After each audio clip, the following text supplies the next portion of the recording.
Hello and a really warm welcome to this brand new episode of the Money Mindset and Miracles podcast, where I'm helping you to grow a predictable and scalable month of high income in your business as gracefully as possible. I'm Rachel Smith, the business grower, business coach and mindset expert, and the founder of the Momentum Mastermind, your 90-day sprint to scaling your business to 5K and beyond.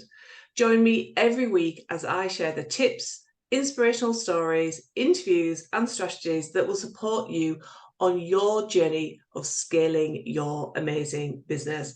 And today we're going to be talking about one of the most amazing platforms that you can use in your business to generate passive income streams, whether you have a creative business like my guest Helen, or you are an online coach, expert, or course creator. There is a place for everybody on this platform, and Helen has definitely made this her home as well.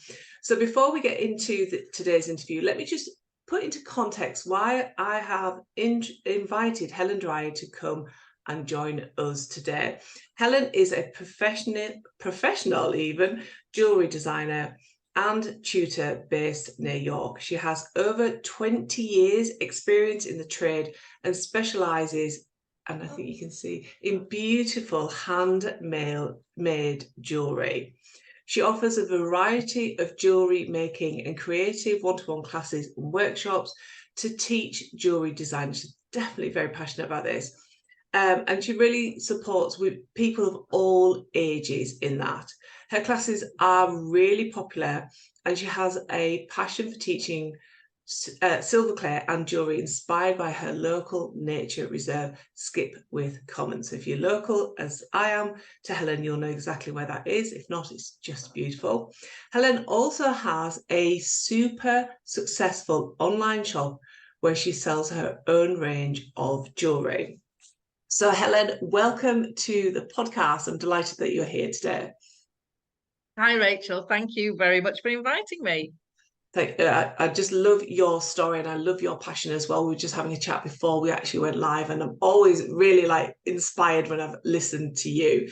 Now, Helen, obviously you have come from a place of turning your hobby and your passion around making jewellery into a highly profitable business. So I would love for you to just kick off today's episode by sharing a little bit about your story, about how you did turn that hobby into a highly profitable business, and also for you to touch on, one of the key strategies that you brought into your business when you couldn't run your online classes in 2020 and 2021 thanks to, well, COVID. So I would love for you to share that story with my audience. Fabulous. So back in 2010, 2011, I started a hobby really just for something for me. I'd packed my daughter off to bed. My husband was working away. And on an evening, I wanted something to do other than stare at the TV or do the dishes. So I've always been very creative, and I love fiddling with things, and started making jewellery. And first off, started doing beading, and then I wanted to do some silver work.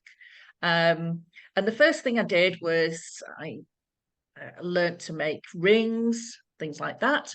And then I saw a lady at a craft fair that I was at, and just said to her, I just loved her pendant. And I accosted the poor woman and said, "How did you do that?" She told me. And that's where my silver clay journey started. The poor woman is probably still in shock, but there you go. And I did a couple of courses and decided I would start a business. And particularly as I got a young daughter at the time, I went into things like fingerprint and foot and handprint, doing things like that, keepsake jewellery. And so it became more of a way to give me an income that wasn't the normal family income. It was something specifically for me. And I started at my kitchen table, Then I went into a spare bedroom. Then I went into another spare bedroom, at which point my husband said, excuse me, can we have the house back? And so we converted an outbuilding and set that up as my studio. And from there, I was lucky enough to have, I actually got a call from Amazon, of all people. You don't associate Amazon with doing training courses. But they asked me if I could run a teaching course for people to make jewellery. And I said, yes. They had a price point they wanted. They had numbers they wanted, that amount of time they wanted. They knew exactly what they wanted. I delivered it. And that's how I got into the training. And it was a bit of a baptism of fire. They had they had something called Amazon Local. I don't know if anybody remembers it, but it was like Groupon, that sort of thing. Okay. So it was, woo. So that was my baptism of fire into doing the teaching side, but it got me a mailing list. It got me really good practice in being under pressure and turning people around and managing people and the teaching.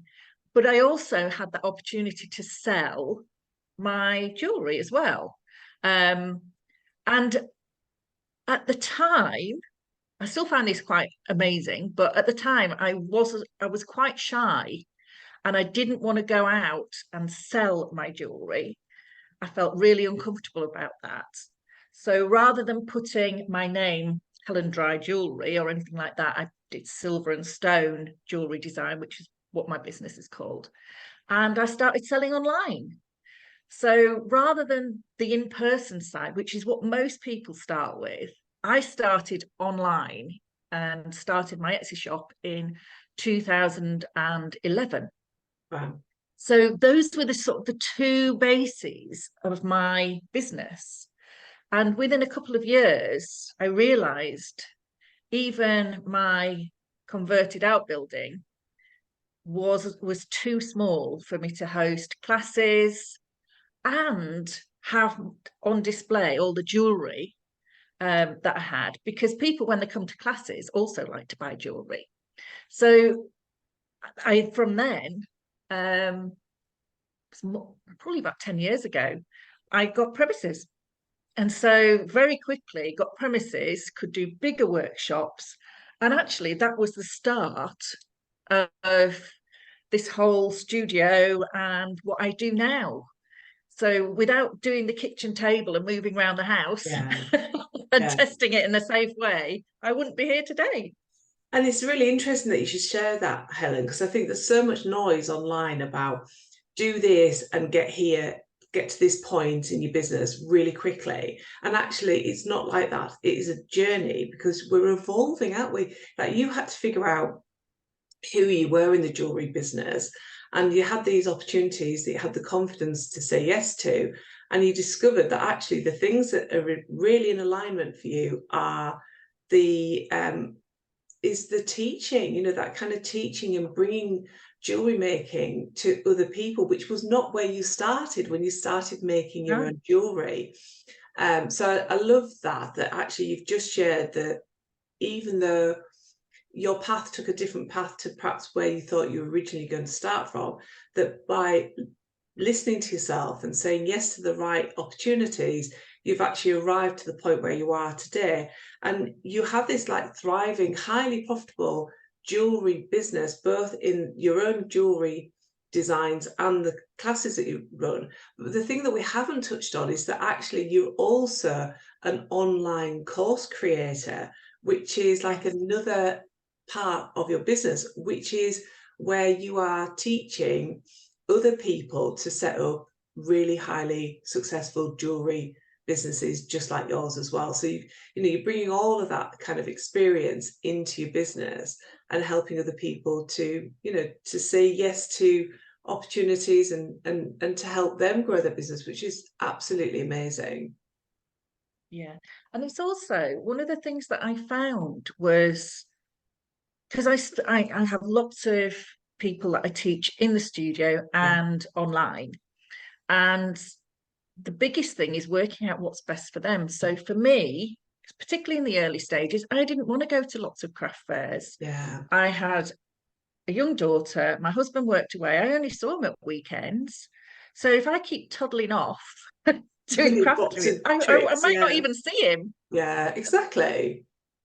So for me, that was the right business model for me. But other people, it's not necessarily the same business model. So it's working out what's right for that individual, not a one size fits all. And I think sometimes you see, this is the way you do it, you follow X, Y, and Z, and that's fine. But not everybody's the same, and not everybody fits into one model. No, that's absolutely right. So obviously a big part of your business is the like in-person workshops. 2020 came along, we could no longer run those in-person events that we all love. So what happened in your business then? Did you close up? Did you stop delivering? Did you wait until the pandemic was over? No, I didn't stop. Well, I would say for the first few weeks I rocked in a corner, tucked to my bed, hid under the duvet. I went, what's happening? So I did that. I think I might have allowed myself 2 weeks of self-pity. Closed my studio, but I didn't really close my studio. I could work at home at that point. And so I could sell online. I could sell my jewellery online because I'd already got that platform, both in my website and in Etsy. And then I decided with a friend, we'd been talking about going online for years, and we'd put something out there, but we'd never really taken it that seriously. And we got together and went, right, are we going to do this? If we're going to do it, let's do it. And it forced us to, I suppose, put our money where our mouths were. And we went online. We sold a course that we were really, really familiar with. We'd done this for years in the studio. And we created a learning platform, and we ran it. We did it. And it's a 9-month program, or it's 18 modules of silver clay certification. And we did each module, we were like 2 modules in front doing the filming and the recording and the notes. To be fair, a lot of the notes we already had because we had done this so many times. So we were really confident we could deliver it. We didn't have a problem with that. We knew we could deliver it. So yeah, we went out and we did it. And it was very scary. But luckily, both our skill sets suited doing this online. My partner, Julie, is a former IT trainer. So she was really familiar with learning through video, etc. And she's very good at it. I'm, shall we say, more organic in my approach. But the two coming together was a perfect match. Yeah, we've got very different styles, and actually it works really well. So as a learner, you get to see different ways of working, and also know there isn't just one way to do it. And I love that how you have a product-based business, but you have been able to turn it into like something else as well. So you've still got your products, you've still got all of the workshops and the Etsy store and all of those things, but you are now really stepping into being a leader and saying, look, I can help you with this. And you've created all of that into online courses, which is just phenomenal. Absolutely. And I would say I might have done a little bit without COVID, but I wouldn't have gone as far as I have done without that impetus, because I'm not the sort of person just to sit around and do nothing. And on the other side of that, the jewellery did really, really well as well. Yeah, because your Etsy store suddenly just started to flourish, didn't it? Absolutely.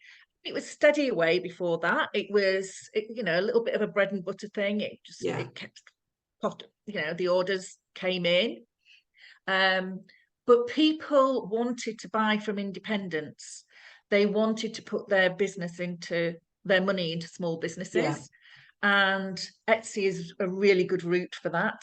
So my sales increased quite exponentially. It was great. And particularly up to that Christmas of 2020, you know, the sales just increased and it was fabulous. It really, really was.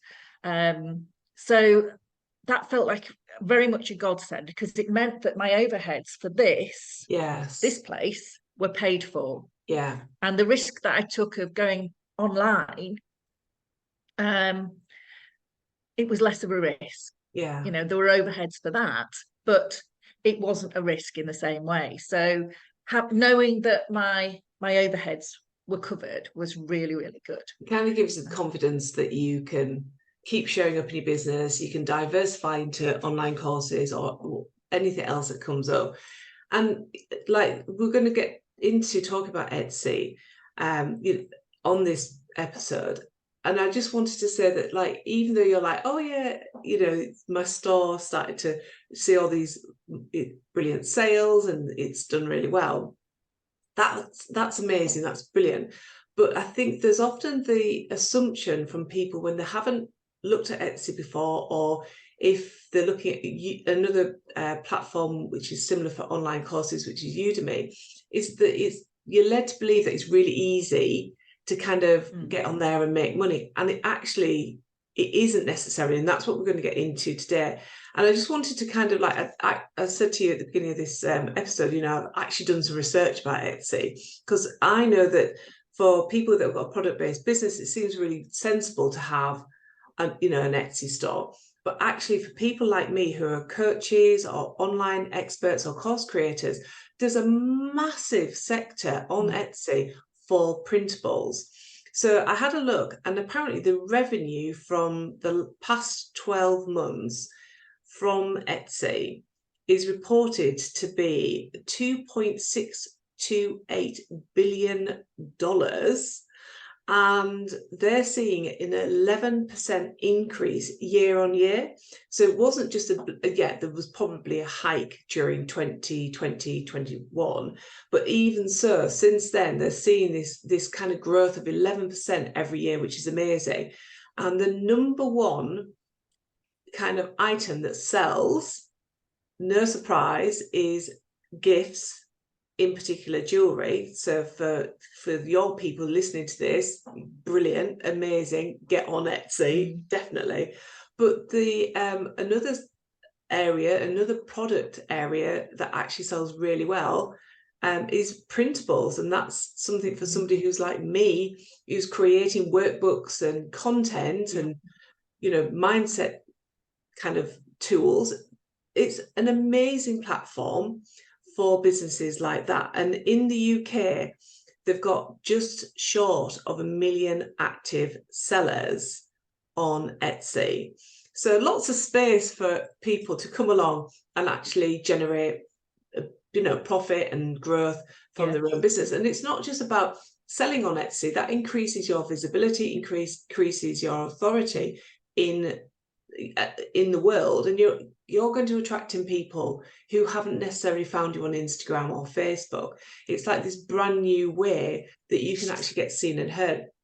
But from your experience, what I'd love to kind of unpick to really help people who have either looked at Etsy and not made it work for them, or who are listening to this thinking, oh, right, I need to have a look at an Etsy and see how it could actually help me, is what are the kind of 3 biggest mistakes that you see people making when they set up an Etsy store? What can they do to kind of get over that and make sure that their Etsy store is highly profitable? Yeah, so the first thing that I think people do is they'll go in, set an account, start putting products in there and think, right, that's great. We've put some products in, maybe you put 5, 10 products in there, and they just wait for things to happen. And if you were to build a shop and put things in and just wait for things to happen, nothing would happen really. So you actually need to be really active in there. So the first thing is tell people, tell everybody, tell anybody and everybody, put links to your shop on social media. You can usually link your Etsy shop as a shop to your business page in your social media. And that's a really easy thing to do. If you're on Insta, you can, you'll have your kind of, what's it called? In stories, you can put some links in, can't you? Yeah, and put in your bio as well. Yes, Put your links to your course, shop in the bio. You can link products. You can focus on your product of the week. You can just tell anybody and everybody and give them the link to your store. It's really easy for people to find that, click the link, get in, ask them to favorite your shop. Loads of stuff actually, but just you've got to meet them halfway and tell people. You can't just sit there and expect it all to come to you. So yeah, promoting your shop, but also the other thing is a lot of people will have put those 5 or 10 items on and then do nothing. Right. And actually you need to tell the algorithm that you're active. Okay. So keep adding things to it, keep increasing or making things in terms of the stock. So you may just do a bit like one Google item. then. So in that sense, Helen, is that Google likes us to put fresh content on our website all the time. That's how it keeps you ranking quite high. So does it work on a similar basis in Etsy that you need to keep? Right. Okay, that's brilliant. Yeah. It's basically if you're giving your shop the attention, if you're polishing your products, you're refining them, you're checking and seeing what the people are searching for, and it's quite easy for you to see. It allows you to see what people have searched for to see your products. You can check your tags, you can see who's clicking and how many people are visiting your shop. Have a look at all of those things like you would with your own website. They need to know, the algorithm needs to know that you are active, that you're interested in selling. If you're not doing anything, they don't think you're interested in selling. So, keep going in there. I go in mine quite regularly. I'll do a bit of tweaking. I'll check some analytics and I'll see what the insights are. And actually, you talked about it being an opportunity for things like downloads. You do get, I get repeat customers. Yeah. I've just got an order in today and it tells me this is a repeat customer. So I might want to reward that repeat customer with a special thank you, or a discount code or something like that. But yeah, you start to build a relationship. I know I recognise there's a certain address up in Scotland, and I think, gosh, that's going a long way. And every time I get that order from somebody in Scotland, I think, gosh, that's going a long way. So, if you were talking about downloads, it's like a funnel. You're building a relationship with somebody. It's that introduction. So yeah, the first thing is actually keep the shop active. Yeah. Show the algorithm that you mean business. Yeah. And a lot of people just pop stuff on there and wait for it to happen. Yeah, it's just like when people have a lovely website and then stand back and they wait for everybody to land on the website and buy whatever it is. So it's I think that's a gem, is that, Helen? Yeah. So the other thing that I would say is it's really about standing out from the crowd. So you said, there's what, 1 million. Did you say there was 1 million? Just short of 1 million active is the word, active sellers. Yeah, that's important, that active. And a lot of those are jewellery makers. So from my perspective, I have to think about, why would somebody buy from me and not another one? If somebody were to search heart stud earrings, you would get pages of heart stud earrings.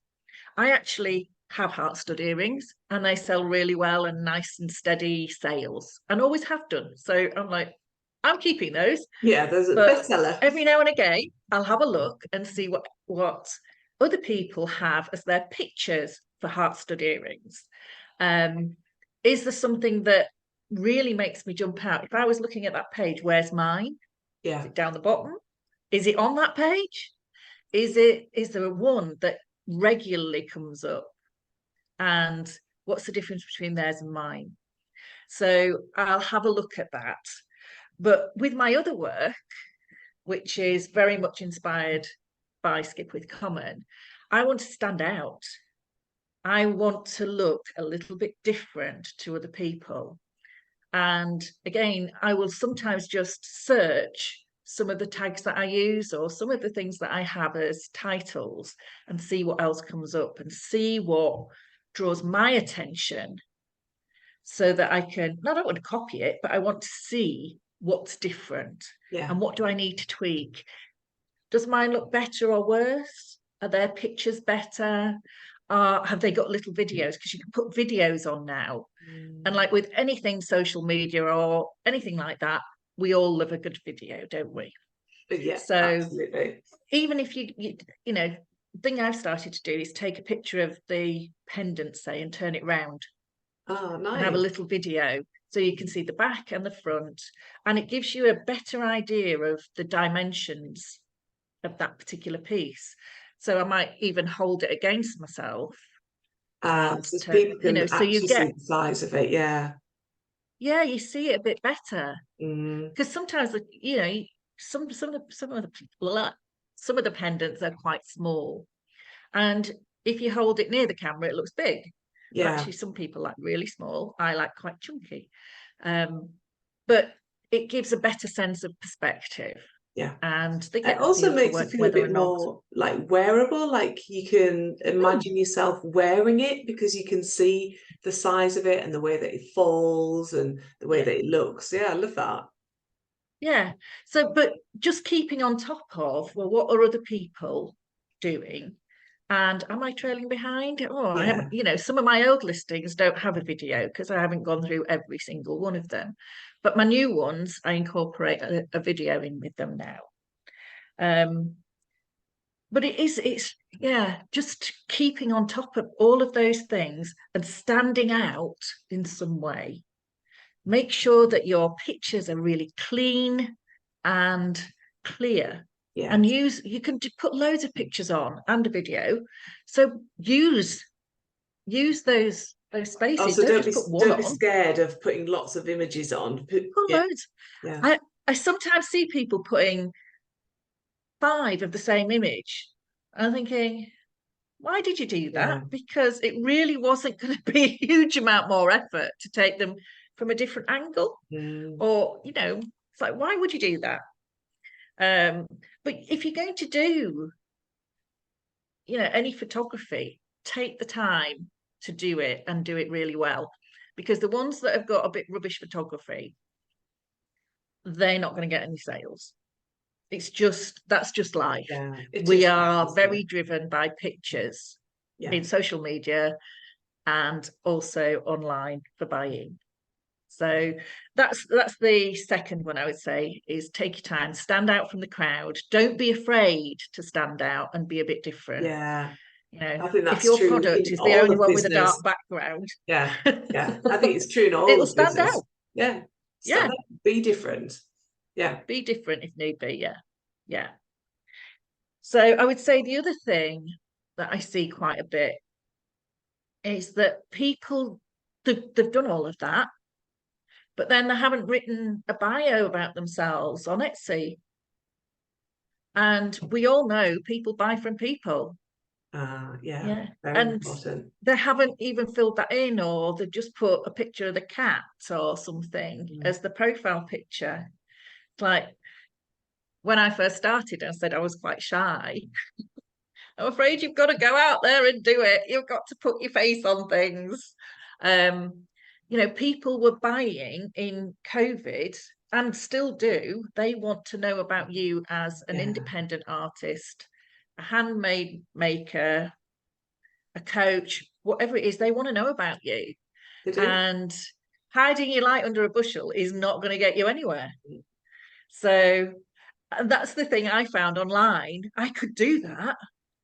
And then I really struggled to write about myself in the third person. I got somebody else to write it, Yeah, just a very friend. good. Yeah. Are they going to speak much more highly of you than you perhaps would of yourself? Well, that's it. It was like, oh, I can't say that. Yeah. People think I'm bragging. And nowadays we can use Chat GPT to do it as well. We can. Yeah. Yeah, absolutely. But, it can feel a bit icky. And it's a mindset thing, which is, the sort of the world that you're in. Sometimes it's difficult for individuals to put themselves out there. So, but your shop name doesn't have to be your name. Like I say. Yeah. And I love how that actually you came to the online world because you were that introvert and you didn't want to go out to a million different craft fairs. So you found an alternative way that was in complete alignment with who you are and how you've chosen to show up in the world. Yeah. Yeah. I find it quite interesting. A lot of people will be very surprised that I felt like that. Yeah, definitely. But so I did feel quite shy about it. Yeah. And I think for lots of people who are like coaches like me, people, especially in our culture in the UK, it's not normal to be elevating yourself and talking about how amazing you are. But even, whether you have an Etsy store or you're writing yourself some copy or whatever you're doing, it's like we do need to go out there and tell people why they need to listen to us. And that's not like you've got X qualifications on your it's like, I will help you to do this. This is my zone of genius. I am amazing at this. And really like becoming confident and comfortable in standing in your power. And the more you do it, the more it becomes quite normal. Absolutely. And now I'm quite confident in it. But still, even now, every now and again, I'll go to I have somebody do some social media. Right, that bit. Yeah. So that's a really great strategy, isn't it? Trap it. Anything that you know that you're going to hold yourself back from, but somebody else is not because it's not their business and they're just going to want the best for Helen. Yeah, get somebody else to do it for you. Yeah, definitely. Yeah, brilliant. Thank you, Helen, for that. I hope it's really helped people who've maybe had a go at Etsy and it's not quite worked out for them, or who has looked at Etsy or another similar platform and thought, actually, there are some things there. I mean, I've got, and again, I don't tell anybody this, I've got a course on Udemy and it's an amazing course. And when you were saying, like, tell people it's there, go in and change it, put other products in there, I was like, okay, some work for me there as well. So that's really helpful. Thanks, Helen. And in terms of people, staying in contact with you and learning more about how they can have a highly profitable Etsy store, what's the best way for people to keep in contact with you, Helen? Well, I've got a free download on 7 steps to boost your Etsy sales. So we can put the link to that in the show notes. And Amazing. Then I've got they'll sign up to my mailing list and we can keep in touch that way. But yeah, that's probably the best way, or search for my website, which is silver-stone jewellery.co.uk, which has got my courses for the studio in and my jewellery. Amazing. Thank you, Helen. I will put all of the details of that down in the show notes. So just if anybody's wondering what show notes are, just click down below into the description of the podcast and you will see all of the information there. And for anybody who is running a business, who is looking to scale the business to consistent runs of 5K and beyond, I have an amazing business resource. It's actually brand new this week. You've just reminded me to tell people, Helen, is it's all about helping you to understand and pinpoint exactly how you can get more clients. So this resource is going to help you really quickly to identify those areas in your business that you perhaps need to pay a little bit more attention to or to become consistent in. So download that and figure out how you can become like highly profitable in your business. I'll put the link down in the show notes. Helen, it just leaves me to thank you for being here and for being an amazing guest and coming and talking to us about Etsy. I think it's such a fantastic opportunity for everybody, and you have provided lots of key insights. So thank you for that, Helen. My pleasure. Thank you. Okay, thank you. And for everybody else listening to the podcast, thank you for listening. And I look forward to bringing you another episode in the coming weeks. Bye for now.